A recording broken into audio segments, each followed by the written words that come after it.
Bu yeni geldi, sifəti də dönüb. Günümüzü qara edəcək. Hə.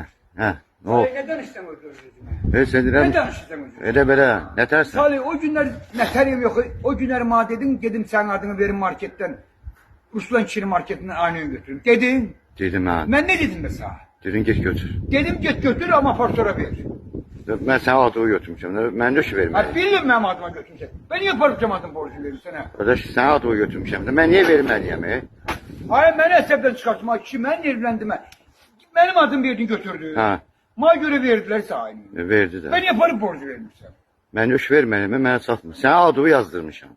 Hayır, beni yandırıp diyor. Ben cin altına mindim ha kişi. Ha, baş verdim, sənə adığı yazmışam ora, İsmail.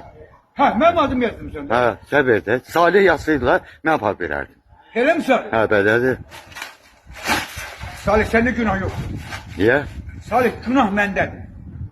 Ha, sen bu söz ağzından çıkar. Dedin apar vereceğim. Mən hamıya söz verim, nə olsun ki? Hele mi? Ha, nə olsun ki? Ben hamile değiş saldım hele. Hər şey, boş Salih, bırak. bu sabah baha baş oturar. Apar zamanın sabah pulunu ver. Yolda kavağımı kesip açayım. Ha, yüzüme demedi söz kalmadı. Verdin, Neyi verdim ha? pulu verdin. Sen alıp yemişsen, karnına mezlemişsen ben niye vermeliyim? Ya utanmadın, vermədin pulu.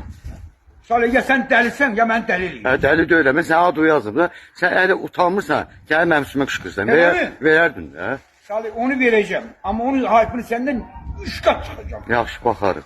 Bakarım. Neye bakarsan ha? Bak. Günah sende diyor. Günah beni eşecek dedi. Yaxşı, baxarıq.